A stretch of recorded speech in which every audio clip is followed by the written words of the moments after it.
Hi everyone, how are you feeling today?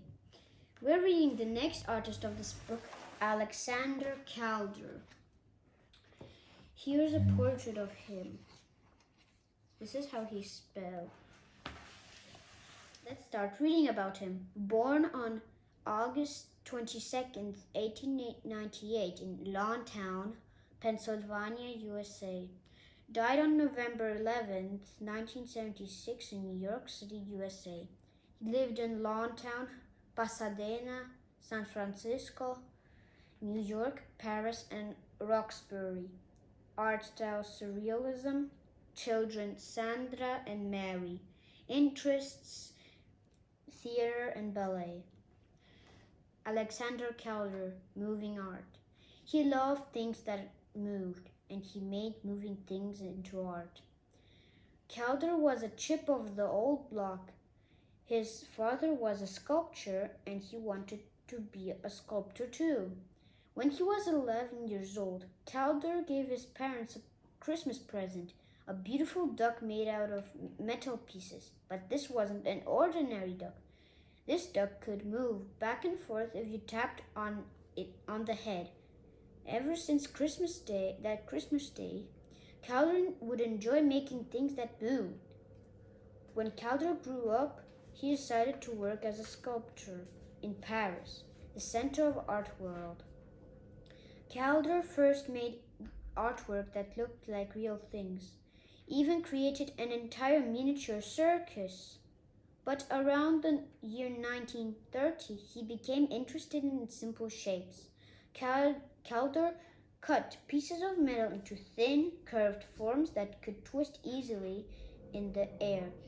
And he then attached these shapes to a skeleton of metal wires and hung the wire skeleton from the ceiling. When he was delicate sculptures hung in the air, they could move in various ways. La Grande Vitesse, 1969, Calder Plaza, Grand Rapids, Michigan.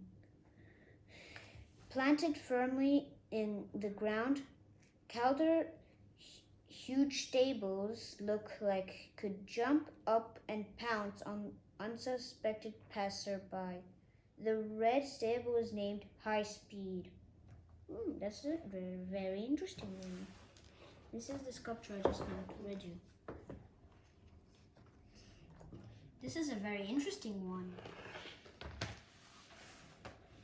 The entire sculpture could spin in one direction, while the individual metal pieces could twist in different directions at the same time. Calder's artists' friends admired these creations and called them mobiles. Calder soon became famous, and he produced mobile in many different materials and shapes. Later in his life, he started making large sculptures called stabiles for city squares and parks. His stabiles are designed carefully so that they're big, curving bodies that can rest on thin legs without falling over. Many of the stabiles almost look like huge spiders or crabs. That's very interesting. This is a very interesting one here. I wonder what it's called. Mobile. Very interesting.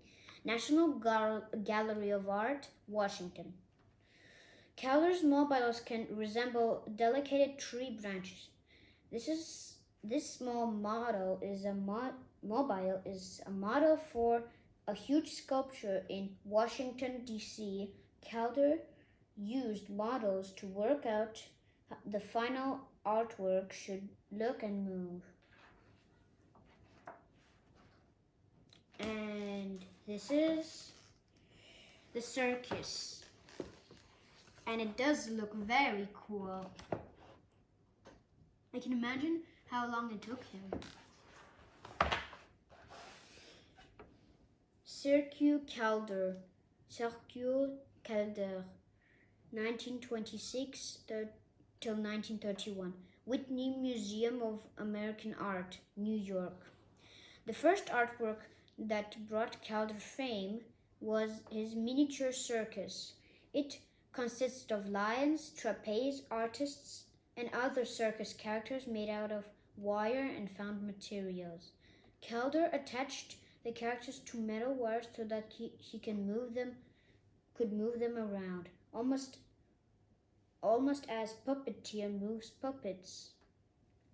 You can go to the web site www.calder.org to see more pictures of Calder's work and see all photographs of the artist's work. This is one picture of him working the circus. I didn't know that they can actually move. First I thought it's just like stapled and glued, but now I can see that they're actually on a metal wire that I can't really see. You can actually move them somehow.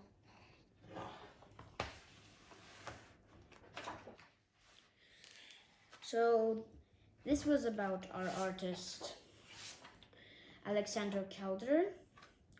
Tomorrow we're going to read Mark Rothko here.